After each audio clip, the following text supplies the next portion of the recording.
All right, welcome back to another episode of STL Real Estate Roundtable. Today I am joined by Gretchen Kingma.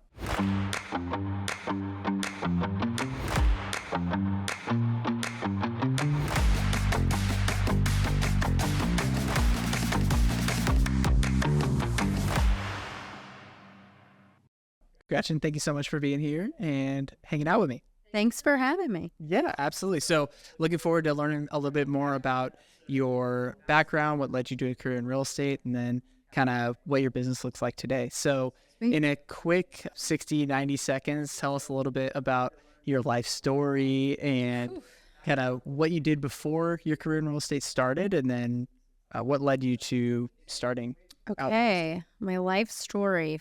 7 years ago. I'm just kidding. I was born and raised in Texas, and then we moved to Atlanta. And since I didn't live in St. Louis growing up, we always came to visit my grandparents. And that started a love for old people. I loved visiting my grandma and grandpa. My first time on an airplane by myself, I got to come to St. Louis with my cousin who also lived in Texas. And we got to hang out at grandma's house for, I think it was like 2 or 3 weeks. And so I always had I loved both sides of my family, like both sets of grandparents. And it was in high school when my grandparents got really sick that my mom and dad weren't so great at going to the senior living community. My sister, forget about it. Like, she did not want to go. It smelled. It wasn't great. Like, it was sad. But as soon as I got my license when I was 16, I would leave school, Coriezo Academy, what? I would leave high school and go visit my grandma. And so I knew that I wanted to do something with seniors all along. I just didn't know what that looked like. So in undergrad, I studied exercise physiology. Didn't know what I was going to do with that. Went and got all the certifications so that I could work in college, but realized quickly didn't want to be a personal trainer. And so I went on to occupational therapy school, and I was like the only one that wanted to work with seniors. Everybody else wanted to work with kiddos. And I knew that I wanted to have kids. And so that wasn't going to work for me because I didn't want to ruin that. And I just loved older adults. And that led me into a career in occupational therapy. And if you don't know what that means, it's very similar to physical therapy, where we help people after a major life change, either illness or accident, get back to what they want and need to do to have a successful life. And so I worked as a geriatric occupational therapist for 5 years, and it was, I don't remember what year. I was going on maternity leave with my first kid. So 7 years ago, I realized a huge gap in the housing industry. No matter how independent we got these folks before they discharged home, they would always come back. We always had repeat offenders. And so it was a very narrow mindset, and a newborn baby in the middle of the night. I thought, gosh, I never want to go back to this job of wiping 80-year-old butts and not seeing them get better and not seeing the system not be broken. So I thought, I'll become a realtor. If my job as an OT is to keep people at home in the community of their choice, happy, healthy, and thriving, then why not proactively look at the home? So that's how I got into real estate. That was like 3 minutes, not 30 seconds. Hey. That's the life story. Yeah. No, cut. We're done. No, I'm just kidding. No, that was great. So you get your real estate license, and that was how long ago, you said? That was 7 years ago. 7 years ago? Okay, so take us on kind of your real estate journey of building your business from the day you got licensed to... Yeah. So it's important that I shared that I loved seniors, because that was what brought me into real estate. I saw opportunity to serve at a higher level, yet I was not satisfied with the senior living community, just the bureaucracy and red tape of healthcare. So walked into a Keller Williams office and met Russ Nolting, who was the team leader at the time. And I was like, hi, I'm Gretchen Kingma. I am an occupational therapist, but I'm looking to get into real estate. And he didn't let me finish my sentence. He was like, because you're burnt out and healthcare is terrible. And I was like, what? How do you know my story? And he was like, well, my wife's an OT. And I was like, oh, this is where I'm supposed to be. So I joined Keller Williams, and it's fascinating that I would know in my heart that that's the population I wanted to serve, but it wasn't until I had a very personal experience in my own family that I like doubled down on marketing. So if you scroll back in my social media to when even like 3 years of time, I was trying to be everything for everybody. I loved seniors and I knew that I wanted to serve them, but I was also posting about investors and first-time home buyers and move up buyers, I was maybe one in every 5 marketing pieces was about seniors. And so it wasn't until about 12 or 18 months ago that I really doubled down. And since then, my business has grown 100% year over year. That is awesome. So that's obviously what's working for you right now, right? Yeah. So I heard this was at a training that I was recently at. It said if you market yourself as a generalist, you'll never attract someone that needs a specific solution. But if you market yourself as a specialist, you'll also attract the general population. So talk to us a little bit about how you've seen that in action. It sounds like you have. Totally. Tenfold. So Yeah. talk to us about kind of the transition from whenever you said, you know what, I'm going to go all in on this niche It doesn't matter. market and really double down on that. Yeah. So another way to say it is if you speak to everyone, you sell to none. If you speak to one, you sell to many. And I have just experienced that. And it was like scary, right? Like, what if I don't get the business of my best friend that's buying her move up house, but her husband's crushing it and they're going to buy a big old house, like that's scary. Right. However, again, specialist, when you are a specialist, you have an authoritative voice. And I think people see you as, just to pivot back to healthcare, when you go see a dermatologist, you pay a higher copay than when you see your general physician because they have more education. They have doubled down on one thing and they can drive higher prices. And you don't argue with that. Well, I just saw my primary care physician and the copay was only 25. What do you mean it's 75 here? So that's what I've really embraced in my business. And it seems to be doing well. Fear not, I have business from people that aren't seniors. I'm still getting business from the people I was scared that I would lose. They still trust me. And so it's been really encouraging.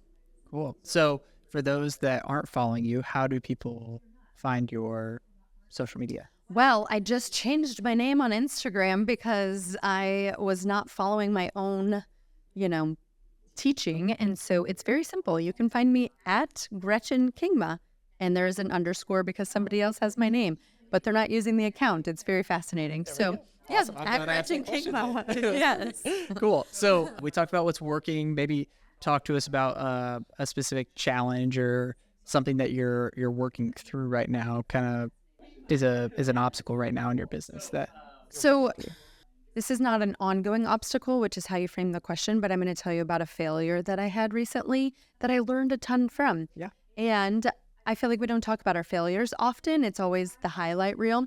Yep. But I got fired from my first listing. And the reason I got the listing was because the house was well within my niche. It had very great accessibility features. It had a main floor primary, bed and bathroom, and it was beautiful. And it was a very nice price point. And I really struggled with setting the expectation clearly with the seller. And I never have an issue doing that otherwise. But the position that this person had and a level of success that they had achieved, I put this like chip on their shoulder that was not real. I know my stuff. I'm the expert. I'm the dermatologist to the general care practitioner. And I just didn't have the guts to tell the seller, no way will it sell at this price. You need to put a new roof. And I just didn't have it in me because I saw him as better than me. And so after, weeks on the market and no offers, I gave my feedback. And then they said, actually, I think we're going to go in another direction. And all I could say was, I totally understand. So that was, I've grown up. My parents always taught me, like, don't let bad things go to waste. Like, there's always an opportunity to learn. And so it was such a good reminder that I am the expert. And it doesn't matter what type of business this seller has and how successful this seller is. He's not a realtor in retail real estate. Doesn't matter how many homes this person owns because he does have a huge portfolio. So I just put all these things in my head that weren't true, and it hindered my ability to serve them well. So yeah. Well, thank you for sharing. Yeah. Any other failures you want to talk about? Well, yeah, I don't think so. Okay. Well, yeah, no. Okay. Cool. I mean, I'm failing all the time. So yeah. Catch me for fail forward coffee and I'll tell you all about it. Yeah. There we go. Awesome. So, you are a specialist. Like, how do you show up in a unique way to serve the clients that choose to work with you? Yeah. So a couple of things that are unique to my team that I don't know of anybody else doing, and you're welcome to take it and run with it. I have a program called Students Serving Seniors, where I have personally gone to the local universities and I've talked to OT, PT, occupational therapy, physical therapy, social work, and nursing programs. And I've built a database of college students that have to get service credit for their degrees. And I get my clients free help with sorting and moving and packing and taking stuff to Goodwill. And so being able to offer that, one, it just is a great form of altruism to be able to help in that way, because while there are services like that out there, it is very costly and they charge at an hourly rate. So it gives my students an opportunity to learn how an OT can be serving in the housing space, but it also gives my clients an opportunity to just be surrounded by young people who want to learn. And 9 times out of 10, they share their story, and it's a really good exchange for both parties. So that's one way. That's awesome. And then you also invest in other agents' businesses too, right? You do some coaching and things like that. Yeah. Correct? So Yeah. you want to talk a little bit about that? Sure. So I have current masterclass running called Niche Academy because I was so excited. Like, okay, I got out of my own way and I just doubled down on what I was so excited about, and it worked. So I started getting asked to speak on panels, and people were DMing me on the regular, like, I see your social media. How are you doing this? I see your business is up. How are you doing this? So I decided to start a platform where I could help people in a one-to-many approach. And we're doing a group coaching masterclass currently that has been so rewarding. I think I get more from my students than they get from me. And that's been amazing. And then I'm working on another class called the Senior Agent. So if anybody is interested in learning about how to serve seniors at a high level with the baby boomers and the silver tsunami that is upon us, that will be coming this fall. You have your niche market, you're investing in other agents' businesses.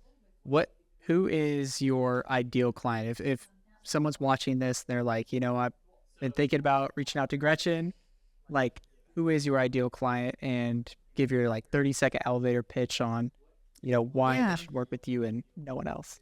So interestingly enough, my ideal client is not the end user, is not the end client.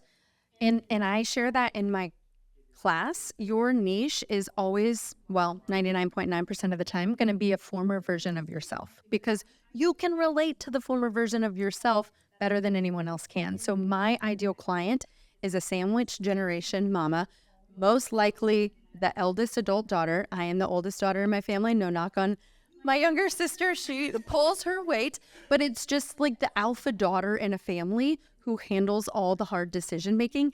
And a lot of times, if there is no daughter, it's the daughter-in-law that's helping her husband deal with her parents. I've gotten 2 referrals this year. That was 4 transactions that came from daughter-in-laws and family. So my ideal client is a sandwich generation mom that is managing aging parents, but also raising adolescent kids who are not on their own yet. Mm-hmm. That's gold. So yeah. Roy Vaden, he talks all about content and building your brand on social media. And he says the person you're most equipped to serve is the previous version of yourself. It's so true. Right? Yeah. So that speaks exactly to that. Yeah. That's awesome. So I believe that readers are leaders. I want to ask Gretchen, what is a book that's had a big impact on your development, just as a person, as a mom, as a real estate agent? What's something that's had a big impact on you as far as? Yeah, well, I was just checking out this backdrop and I realized it's right here. Know Who You're For by Jeff Henderson is amazing. Have you read it? I have. It is That's so why it's good. It's so good. Yeah, it's so good. And it's so good. I've read it and I've listened to it, and I just take away new things from it every time. And it's so good for both business and not business, just like relationship and life. And so that's that. I have read it and I'm currently listening to it. Awesome. Yeah.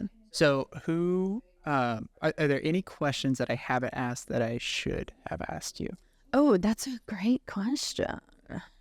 On your outline, you talked about 2025 goals, and I would say I would like to encourage any agent that is listening that it is totally fine to not increase your volume or unit count. Like, there's no rule that you have to increase your goal every year, and I feel like as achievers and type A people that most realtors are, we all think we have to do more and do more and do more. So my 2025 goal is actually to do the same, but work less. So invest in the leverage that I have and grow them up, make the same amount of money, and it's okay. And that's kind of what I wanted to highlight. That is great. And I saw on your social media you're implementing summer hours. Oh gosh. Is that right? That was a thing. Talk through that process. I think more agents need to listen to this, and then tell us, like, how have your clients responded to that since you Yeah. I mean, we all heard this saying, you train people how to treat you. And so I had this idea that if I just put it out there in the universe that I will not answer my phone past 3:30, which is kind of like an annoying banker's hours, right? Like, who doesn't answer their phone past 3:30? Well, this gal did it, and it was great. And so, yeah, with a 7 and 5-year-old, so I talked about that ideal client being the sandwich generation. We didn't really dive into it, and if you follow my social media, you know that I lost my dad to stage 4 cancer, and managing that with my kids for a 2-year span took it out of me. So I told myself this summer, like, I looked up and finally like got my bearings after losing my dad and after the storm settled, and realized that my kids were so grown and I had just been like white knuckling through life literally since 2020. And so I committed to working only 7 to 1:30 this summer. And from 1:30 to 3:30, I still answered my phone, but we were probably at the pool or the park. And I was really scared, but it was received really well. And I had clients say, like, I know you're on summer hours, call me tomorrow. And it level sets people, like their problem is not an emergency. Their house is actually not burning down. And you don't get to call your doctor and get him on the phone. You have to leave a message with the nurse or the assistant or whoever's manning the phones. And so why don't we operate our lives that way? I don't know, but I'm trying. There's very few emergencies in Yeah, the city, right? Very few. We're not saving lives. Very few. So, great. Well, anything else? I think that covers it. Okay. Well, Gretchen, thank you so much for spending time with me today. I know those that watch and those that listened will get a lot of value from learning more about your story. So thank you so much. Thanks for having me. It was fun. Awesome.